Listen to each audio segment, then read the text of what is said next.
Bilabi walibni waruhil kudus al-ilahul wahid. Demi nama Bapa, Putra, dan Rohul Kudus ketiganya yang esa. Shalom sahabat yang dikasih oleh Tuhan, berjumpa kembali dengan saya di channel ini. Terima kasih buat teman-teman yang selalu setia mendukung perkembangan channel ini dengan cara subscribe, like, komen, dan share. Tuhan memberkati kita. Sobat yang dikasih oleh Tuhan, kali ini kita akan menyaksikan satu tayangan yang menarik. Berulang-ulang kali Ustadz ini justru dipermalukan, bukan karena kehebatannya sebenarnya dia boleh tampil di YouTube, tapi karena tidak tahu malunya. Kenapa? Saya rasa dia harus berhenti untuk membahas tentang kekristenan, bahkan menjadi seorang debater. Biarlah dia menjadi ustadz yang baik, yang mengajarkan Quran dan hadis kepada seluruh umat Islam. Karena kalau dia selalu tampil dengan tafsirannya terhadap keyakinan lain, itu justru membuat hal yang kurang baik sebenarnya. Berulang-ulang kali beliau ini dihajar habis-habisan dengan data, tapi alhasil dia sebenarnya bukan mau belajar. Jangan skip teman-teman, mari kita lihat dulu video berikut ini supaya kita mendapatkan informasi yang lengkap. Ini dia videonya.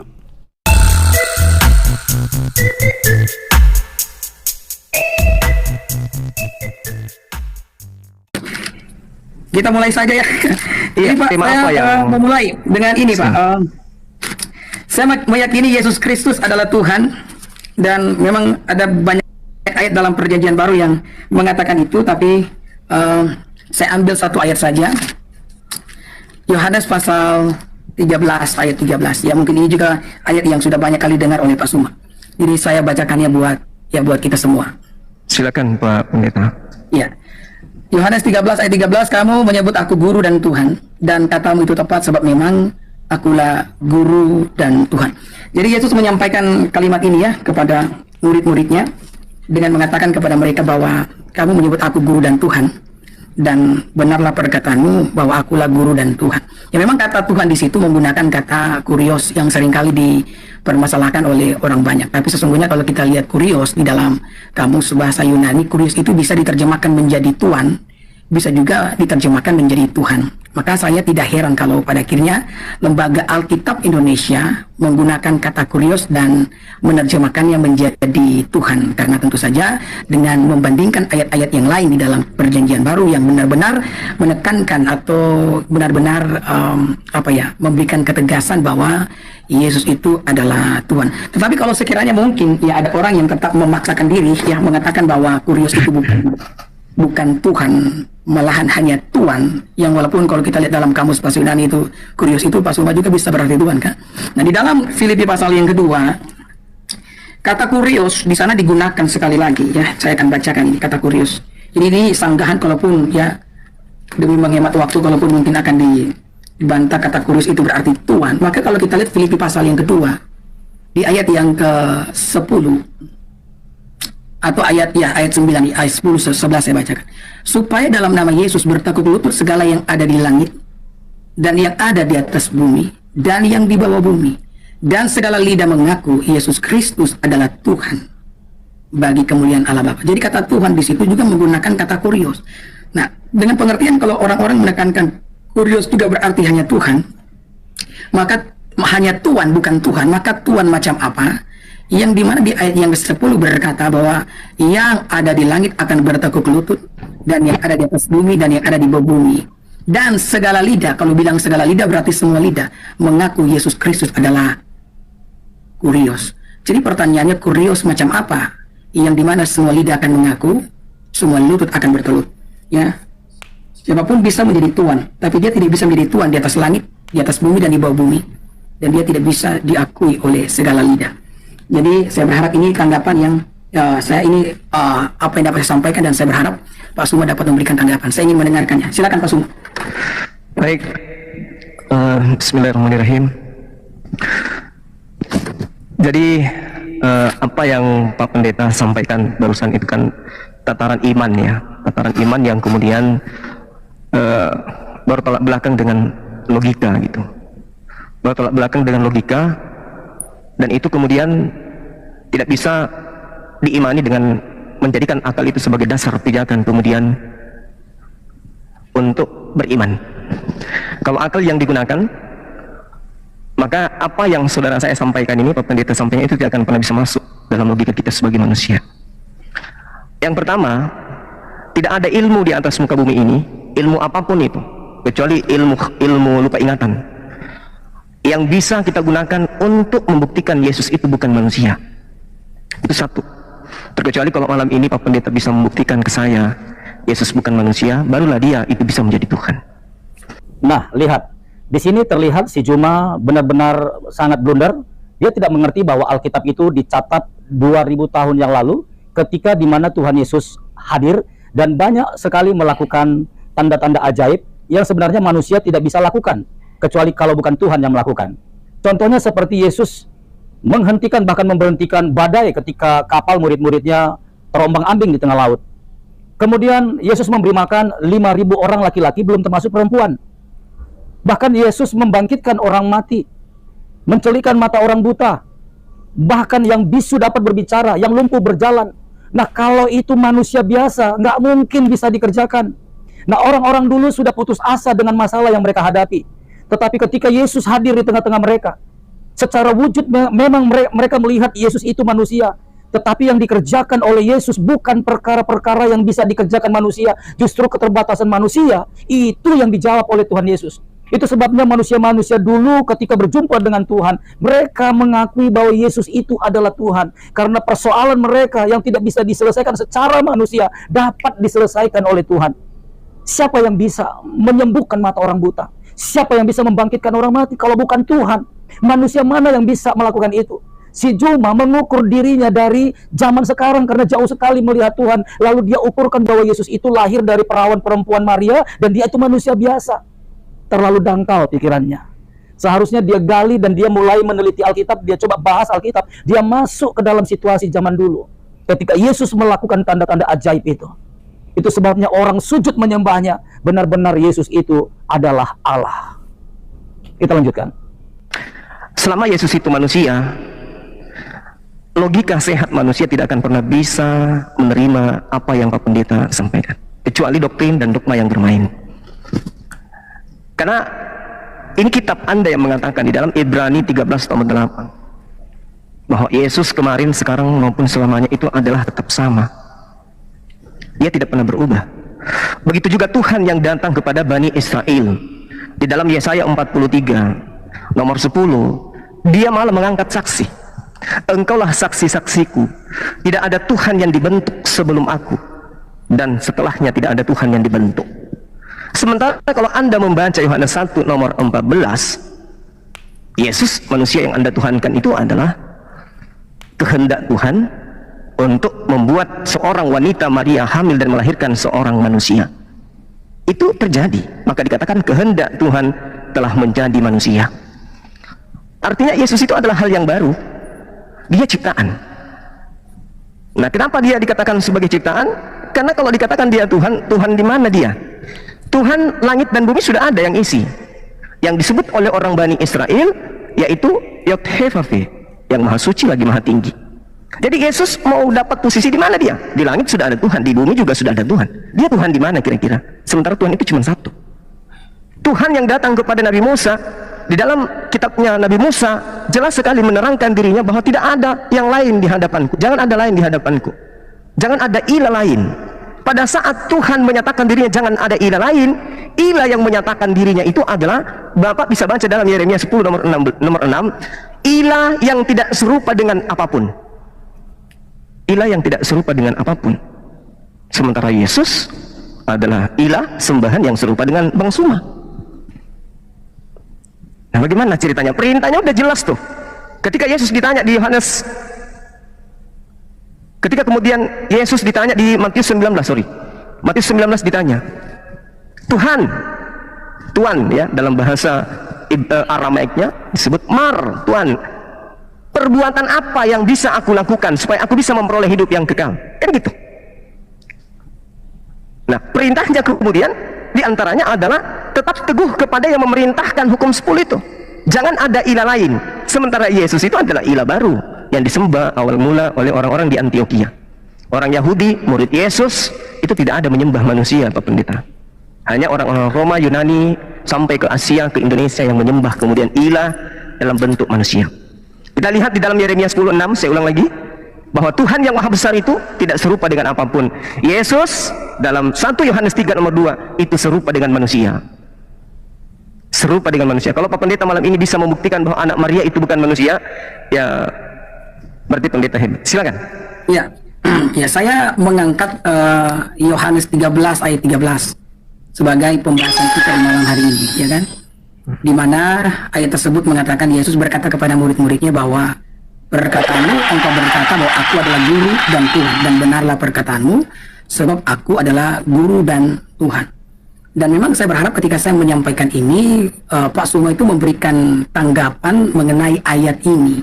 Nah, kalau misalkan dengan semua ayat yang Pak Suma bagikan itu, saya juga bisa memberikan tanggapan saya. Tapi kalau saya harus memberikan semua tanggapan dengan semua ayat yang disampaikan oleh Pak Suma, maka pembahasan kita ini, Pak, tidak akan ada ujung pangkalnya. Kita mau dialog sampai jam berapa kalau begitu, ya kan?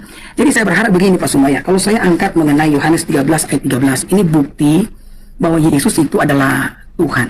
Karena Yesus sendiri mengatakan, kau mengatakan aku adalah guru dan Tuhan, dan benarlah perkataanmu itu.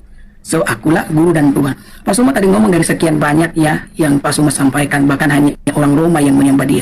Saya bisa menunjukkan loh beberapa ayat yang membuktikan bahwa murid-murid juga menyembah Yesus loh. Tapi kalau saya harus memberikan sanggahan itu kepada Pak Suma, nanti dialog kita ini Pak akan kemana-mana Pak. Tidak akan ada ujung pangkalnya. Kita mau ngebahas ini sampai ya jam berapa. Artinya saya berharap begini Pak Suma ya, kalau saya angkat satu tema ini, biarlah tema ini yang kita bahas. Karena satu tema saja itu bisa makan waktu 1 sampai 2 jam loh. Apalagi kalau kita terus berpindah-pindah dengan tema-tema yang lain. Ya, jadi saya berharap Pak Suma bisa memberikan sanggahan mengenai Yohanes pasal 13 ayat 13. Ketika Yesus sendiri mengatakan bahwa kamu mengatakan aku adalah guru dan Tuhan, dan benarlah perkataan, sebab aku adalah guru dan Tuhan. Silakan Pak Suma. Oke, baik. Sebelum saya masuk ke sana, saya ingin tahu dari Pak Pendeta ini. Menurut Pak Pendeta, dalam rasa bahasa kita Indonesia, apakah sama arti dari Tuhan dengan Tuhan? Ini bahasa Indonesia. Silakan Pak Pendeta. Ya, saya sudah katakan tadi ya. Sekalipun Yesus mungkin kata kurios di situ menggunakan kata diterjemahkan ke dalam bahasa Indonesia menjadi Tuhan, itu tidak akan pernah menghilangkan makna yang dimaksudkan oleh penulis Yohanes itu sendiri. Kenapa? Karena itu dikonfirmasikan juga di dalam ayat yang sudah saya angkat dalam Filipi pasal ya yang kedua tadi, ayat yang ke-10 dan ke-11. Yesus disebut sebagai, katakanlah itu kurios, itu kita mau terjemahkan jadi Tuhan. Yesus disebut sebagai Tuhan yang akan disembah oleh langit dan bumi. Nah, tentu saja ini bukan Tuhan biasa yang hanya katakanlah yang hanya punya toko begitu, kemudian punya 5 karyawan ya. Ini kalau Tuhan yang disembah oleh langit dan bumi, Alkitab katakan jelas loh. Segala lutut akan bertelut yang di sorga, di atas bumi, di bawah bumi, dan segala lidah mengaku bahwa dia adalah kurios. Oke, kita gunakan kata Tuhan. Dia adalah Tuhan. Nah, Tuhan macam apa yang disembah oleh langit dan bumi? Tuhan macam apa yang kepadanya semua lidah akan mengaku? Ini bukan Tuhan sembarang Tuhan. Makanya dalam kitab Wahyu dikatakan dia Tuhan di atas segala Tuhan, dia Raja, ya di atas segala Raja. Ya, silakan Pak Suma. Oke. Bapak belum menjawab saya, Pak. Apakah sama rasanya antara kata Tuhan dan Tuhan dalam perspektif kita bahasa Indonesia ini? Itu dulu. Kita jangan kemana-mana dulu. Mau dia disembah langit dan bumi menyembahnya, itu perkara belakangan. Saya ingin tahu dari Pak Pendeta yang jujur, apakah sama Tuhan dengan Tuhan? Ya, saya jawab sekarang ya. Iya. Iya. Kalau kita lihat dari katanya, memang kata Tuhan dan Tuhan itu berbeda. Tetapi kata Tuhan itu ketika disematkan kepada Yesus itu tidak bisa berarti dia Tuhan biasa, Pak. Ya, kita mengerti baik. Memang kata Tuhan dan Tuhan itu beda. Tetapi ketika kata Tuhan itu dimasukkan ke dalam sebuah kalimat yang mengatakan bahwa dia Tuhan yang disembah oleh langit dan bumi, maka ini tidak bisa tidak hanya berarti Tuhan biasa, Pak. Jadi kalau Pak Suma tanya kepada saya apa arti Tuhan dan Tuhan itu, ya semua orang tahu Tuhan dan Tuhan itu beda. Tetapi kalau misalkan kata Tuhan, ya, dia Tuhan di sorga, dia Tuhan atas langit dan bumi, maka orang yang katakanlah ya yang tidak terlalu cerdas bahkan akan mengerti, memahami, Pak, bahwa ini bukan Tuhan yang biasa yang kita punya, Tuhan di rumah atau Tuhan di mana ya, Tuhan di toko atau Tuhan di kantor. Tidak, ini pasti Tuhan yang benar-benar Tuhan. Makanya Yesus disebut sebagai Tuhan di atas segala Tuhan. Oke. Ya, silakan Pak Suma. Oke, Anda belum bisa keluar dari situ, Pak Pendeta. Tuhan dengan Tuhan itu berbeda. Sekarang begini, kalau ada Tuhan, misalnya angka manusia ini 10 miliar, Pak Pendeta. Lalu kemudian ada Tuhan dianggap Tuhan. Apakah Tuhan itu bisa berubah menjadi Tuhan, Pak? Oleh karena banyak, ada 10 juta nih, atau 10 miliar orang menganggapnya Tuhan. Apakah Tuhan itu bisa berubah menjadi Tuhan? Coba pakai ini sedikit. Oke. Ya. Kamu ngomong, Pak Suma ngomongin kalau ada orang 10 miliar. Ya, 10 miliar orang menganggap Tuhan itu Tuhan. Apakah Tuhan tadi berubah menjadi Tuhan? Menganggap dia Tuhan, apakah berubah menjadi Tuhan? Yes. Yang ditulis di dalam kitab Filipi bukan 10 miliar, Pak. Iya, Yang semua ditulis- manusia. Dengar dulu. Yang ditulis dalam Alkitab adalah yang di langit, di atas bumi, di bawah bumi. Jadi itu bukan jumlah. Kalau dibandingkan 10 miliar, katakanlah manusia di dalam dunia, walaupun kita tahu tidak akan pernah ada Tuhan yang punya pengikut 10 miliar atau punya bawahan sebanyak itu. Tidak ada Tuhan yang punya bawahan sebanyak 10 miliar. Tetapi yang dicatat dalam kitab Filipi ini, Pak, dikatakan Yesus itu Tuhan atas langit dan bumi. Dia Tuhan di langit, bukan hanya sekedar Tuhan yang membawahi 10 miliar umat manusia. Walaupun kita tahu bersama sampai tahun 2023 tidak ada Tuhan, tidak ada seorang bos, seorang pemimpin yang punya pengikut atau punya karyawan yang berjumlah 10 miliar. Bayangkan kalau punya karyawan yang punya jumlahnya sampai 10 miliar, kita hitung saja jumlah penduduk Indonesia tidak sampai 10 miliar. Ini bayangkan jumlah penduduk dunia ini, Pak, kalau tidak salah ingat mungkin sekarang sudah mendekati 8 miliar lah. Bayangkan kalau punya bayangkan Pak Suma ya, kalau misalkan ada seorang Tuhan yang punya karyawan, adakah perusahaan yang punya karyawan seluruh dunia, seluruh manusia yang ada dalam dunia ini, ya? Kalaupun mungkin ada, Yesus bukan hanya sekedar punya pengikut 10 miliar. Alkitab mengatakan dia disembah oleh langit. Makanya kata Tuhan itu, Pak Suma, tidak akan pernah berubah ketika disematkan kepada Yesus. Dia bukan Tuhan biasa, dia Tuhan yang disembah. Oke, baik. Ya, kembali sebelum Ustadz Juma menjawab pertanyaan daripada pendeta Dede ini atau ulasan daripada pendeta Dede ini, sebenarnya begitu simpel.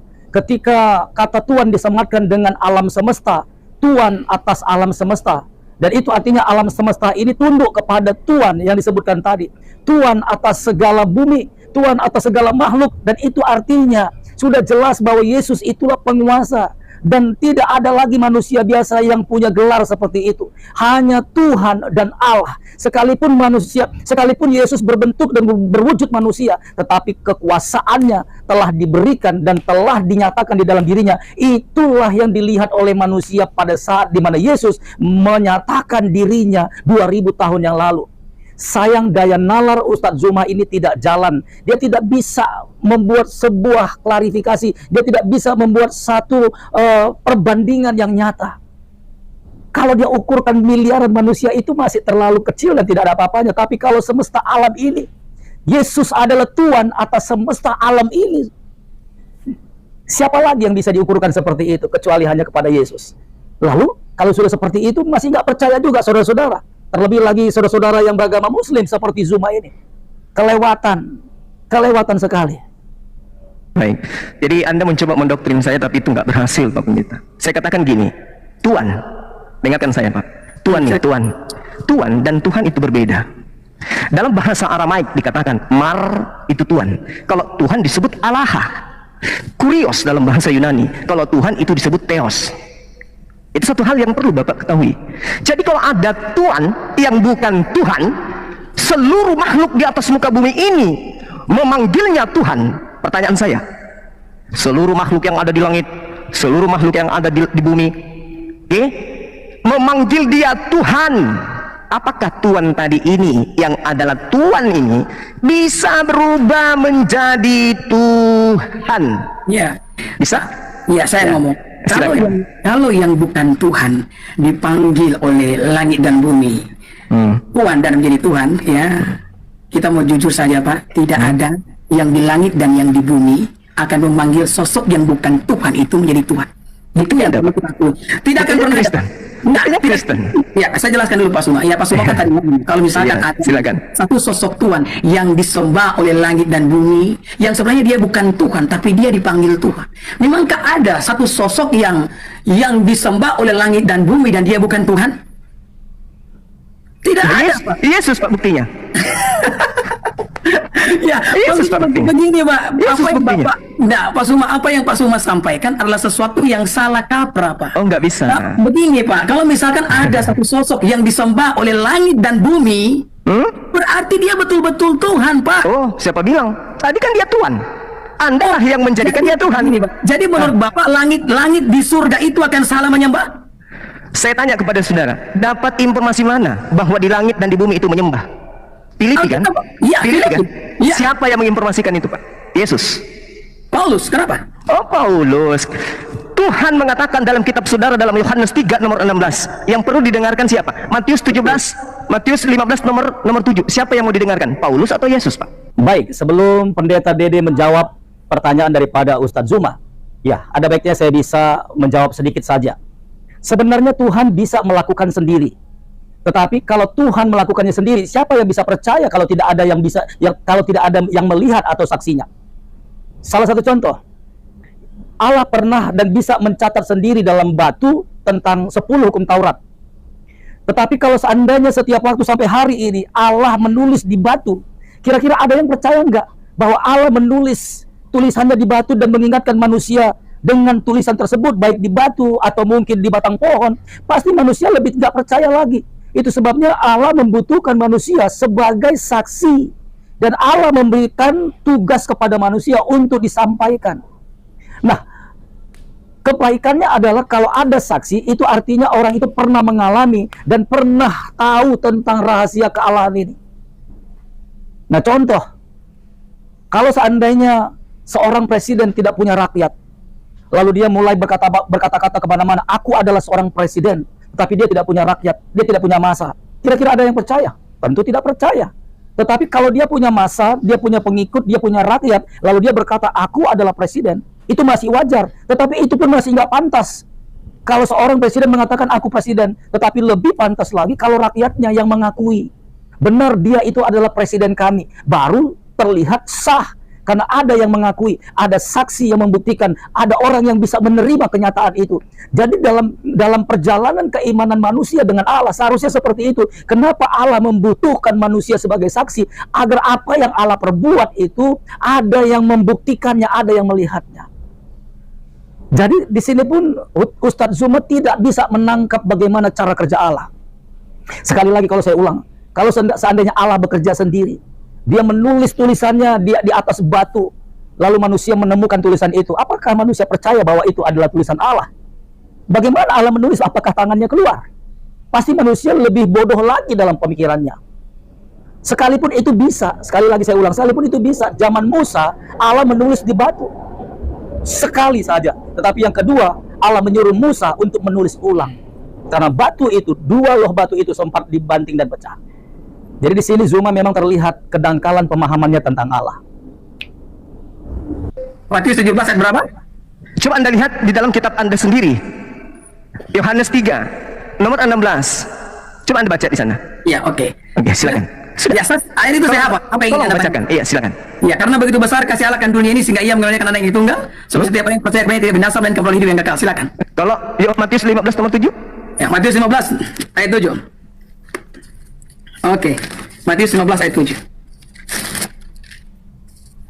Firman Tuhan mengatakan demikian, hai orang-orang munafik, benar ada buat dia tentang kamu. Bangsa ini mulai kenal aku dengan bibirnya, perlu hatinya jauh daripada aku. Terus? Oke. Sekarang apakah ketika Anda dengan mulut Anda mengatakan Yesus itu Tuhan, itu sudah mendekati ajaran Yesus? Jadi apa yang Anda mau tanyakan sesuai Filipi pasal 2 ayat 9 dan 10 tadi? Ya, saya katakan bahwasanya yang harus dipercaya siapa? Yesus atau Paulus? Oke, dengarkan saya baik-baik ya. Iya, silakan. Ini Silakan. yang banyak sekali salah kata. Walaupun saya tahu Pak Suma, sebenarnya ini Pak Suma sementara mengalihkan saya dari kata Tuhan. Tapi saya tidak akan kemana-mana. Tapi saya menjawab pertanyaan. Bukan. Tunggu. Saya tanggapi dulu. Tolong, sampai sekarang ini kita sudah hampir 30 menit. Pak Pendeta belum mampu menjadikan Tuhan itu menjadi Tuhan. Kecuali hanya mendoktrin dan mendogma dengan Filipi 2 tadi kan? Saya tidak mendoktrin Anda. Benar tidak? Bagaimana Anda? Pak, dengarkan saya. Ya, silakan. Dengarkan saya. Ya, silakan. Andai saja Anda menarasikan dengan sangat jelas bahwa Tuhan di sana adalah pencipta langit dan bumi, bagaimana dengan keadaan Anda ketika dikatakan 2 Yohanes 1 nomor 7, Pak? Anda di mana di situ posisinya? Oke, Pak ya. Begini kan. Iya. Tadi kan Bapak ngomong Saya ingin mematahkan Tuhan yang Anda anggap Tuhan itu dengan 2 Yohanes 1 nomor 7. Saya ingin dengar dari mulut Pak Pendeta. Silakan. Jadi Pak Suma ini sebenarnya mau tanya yang mana? Paulus dan Yesus mana yang lebih? Saya ingin membuktikan bahwa Pak Pendeta tidak mampu menjadikan Tuhan sang Tuhan tadi. Iya, saudara-saudara telah melihat bagaimana Ustadz Zuma telah kehabisan akal. Dia mulai mencoba memutarbalikkan apa yang dia tahu untuk berdebat dan mendebat setiap hamba-hamba Tuhan seperti Pendeta Dede. Semua orang ketika mendengarkan perdebatan ini dapat menilai siapa sebenarnya Ustadz Zuma ini. Sebenarnya dia tidak mengerti tentang Alkitab. Dia hanya hafal dan dia comot dari semua ayat-ayat yang mendukung menurut dia mengatakan bahwa Yesus itu bukan Tuhan. Payah. Bukan saya yang menjadikan Tuhan menjadi Tuhan, tapi itu yang dikatakan dalam Alkitab. Dengan dulu Pak Suma, tadi kan kita ngomong Alkitab dalam hal ini siapa oknumnya? Kita bicara kan, sekarang izinkan saya bicara. Silakan. Tadi kan Pak Suma ngomong, kalau misalkan ada 10 miliar orang-orang yang mentuankan dan dia menjadi Tuhan, kemudian saya bantah, ya kan, saya bilang sekalipun kita tahu bahwa tidak ada seorang bos yang akan punya karyawan sebanyak itu, ya kan. Tapi kemudian Pak Suma bilang kalau misalkan ada sesuatu yang sosok bukan Tuhan tapi disembah oleh langit dan bumi, dan saya sangat saya katakan kalau sosok itu disembah oleh langit dan bumi berarti dia tidak bisa Tuhan biasa, dia pasti Tuhan, ya. Nah kemudian Pak Suma mulai ngomong bahwa Rasul Paulus dapat dipermasalahkan, saya bilang dari Rasul Paulus. Ya, Paulus. Bilang, ya, lebih tinggi mana? Jadi saya mau bilang Pak Suma begini, ya, ini yang kadang-kadang banyak salah kaprah dari, mohon maaf ya, dari pihaknya Pak Suma. Alkitab itu Pak, ini secara menyeluruh harus ditafsirkan. Ya udah, silakan Anda tafsirkan. Jadi perkataan Yesus dan perkataan Paulus itu sama tingginya. Kenapa saya katakan demikian? Karena apa yang disampaikan oleh Rasul Paulus itu diilhami oleh Roh Kudus. Ya. Roh Kudus yang mengilhami apapun yang diucapkan oleh Rasul Paulus. Karena Roh Kudus adalah pribadi yang ketiga dalam Tritunggal itu, maka ucapan dan tulisan Rasul Paulus itu sama tinggi dengan ucapan yang disampaikan oleh Yesus. Selama ucapan itu telah dikanoniasikan dan dimasukkan dalam perjanjian baru, maka tidak akan ada ucapan yang lebih tinggi antara Yesus dan Paulus. Ucapan mereka sama-sama tinggi. Jadi bisakah Pak kita kembali kepada kata Tuhan? Baik teman-teman yang dikasih oleh Tuhan, apa yang menjadi respon teman-teman ketika mendengarkan antara debat Ustadz ini dengan pendeta tersebut? Luar biasa, sudah sangat jelas, detail, lugas yang disampaikan oleh pendeta tersebut. Karena saking lugasnya, tepat, baik, maka yang bisa dilakukan oleh Ustadz Zuma atau Ustadz ini adalah, bahkan ustadz yang lain hanya bisa menari di dalam kebodohannya dengan cara lompat sana lompat sini, tafsir sana tafsir sini, comot sana comot sini. Dia tidak ngerti apapun, bahkan dia tidak mengerti konsep hermeneutik yang digunakan untuk menafsirkan Alkitab. Dia juga tidak tahu latar belakang penulisannya, ayatnya, konteksnya. Dia juga tidak paham tentang kritik teks dan segala macam. Maka yang bisa dia lakukan untuk mempertahankan keeksisannya adalah dengan comot-comot dan tafsir secara liar dan sembarangan. Benar atau tidak, urusan belakang. Yang penting yang ditanya itu terdiam begitu. Nah, bagaimana kalau ketemu dengan Kristen yang tidak baca Alkitab, yang ke gereja hanya Kristen nafas gitu kan, Natal Pasca gitu kan, maka mereka akan berkata, oh benar. Nah, kalau dia bertemu dengan orang yang belajar, maka dia akan kelihatan bodohnya gitu ya, kelihatan ketidaktahuannya. Bahkan langsung ketika dia comot ayat lalu tafsirkan lalu lompat sana sini, sudah tidak beres itu cara berpikirnya. Dia tidak sedang belajar, tapi dia sedang mengumbar kebodohannya. Dia begitu cepat bicara, tapi semua yang dibicarakan itu jauh dari kebenaran. Dia mau bantah Yesus Tuhan. Tidak perlu kamu bantah. Tak kamu akui pun Yesus tetap jadi Tuhan. Saya mau ngomong samamu, kamu Muslim, kamu Ustadz, dan kamu punya banyak penggemar. Oke. Anda semua tidak mengakui Yesus jadi Tuhan atau Yesus Tuhan, tidak ada pengaruhnya sedikit pun. Jangankan Anda, saya atau orang Kristen berkata Yesus bukan Tuhan, Yesus tidak menjadi turun derajatnya. Dia tetap Tuhan.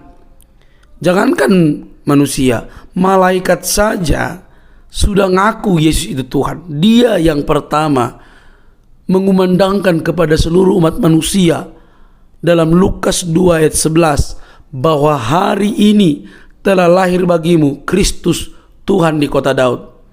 Tentu kata Tuhan kurios bisa ditafsirkan, diterjemahkan dalam arti Tuhan atau Tuhan. Maka untuk mengartikan itu kita lihat konteksnya. Konteksnya apa? Jadi apa yang disampaikan oleh pendeta tadi sudah tepat. Penggunaan Tuhan dalam arti kurios, bisa Tuhan, bisa Tuhan, itu memang bisa disampaikan kepada beragam orang. Misalnya Lord itu gitu, ke dalam bahasa Inggris kan Lord gitu, Tuhan itu. Maka untuk mengartikan satu teks itu dan arti daripada teks itu, kita harus lihat konteks secara keseluruhan. Itu bicara apa? Maka diperlukan kecerdasan. Dan kamu tidak cerdas di situ. Nah, sampai kapanpun, dan ini jawaban untuk seluruh polemikus Muslim yang selalu ngomel, bersungut-sungut, mencari kesalahan kitab suci. Coba buktikan di mana Yesus di Alkitab mengatakan Yesus Tuhan, sembahlah aku. Tidak perlu. Itu aja intinya, tidak perlu. Emang dia nabi yang arti harus diakui, kalau nggak diakui diperangi, enggak juga kan? Tidak perlu. Kalau seseorang itu Tuhan, dia tidak perlu ngomong kepada orang lain, oh aku Tuhan, sembahlah aku. Tidak perlu.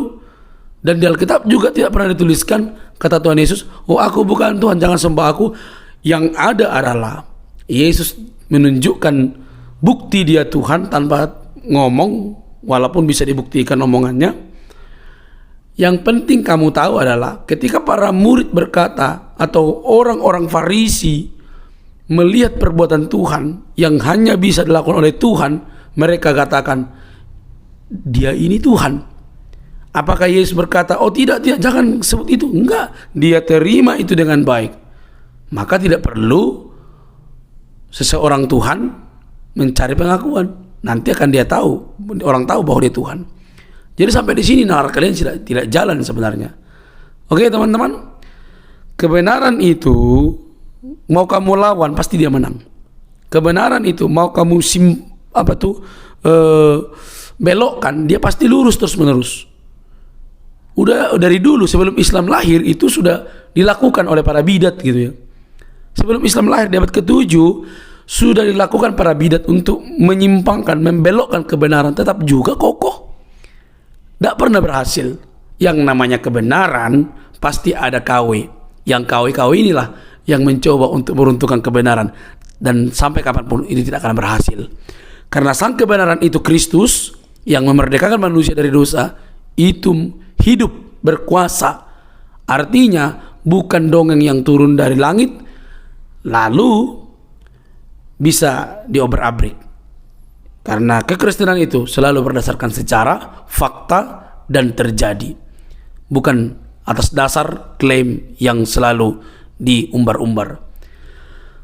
Satu hal yang perlu sampaikan, kiranya kalian boleh sadar dan melihat bahwa terang yang sejati di dalam Kristus Yesus itu sudah datang dan sudah menyelamatkan kita dari dosa. Percayalah kepada Dia. Dia Tuhan yang sejati. Sampai di sini bisa teman-teman, jangan lupa untuk mendukung dengan cara subscribe, like, comment, dan share. Sampai ketemu di video selanjutnya. Bye bye.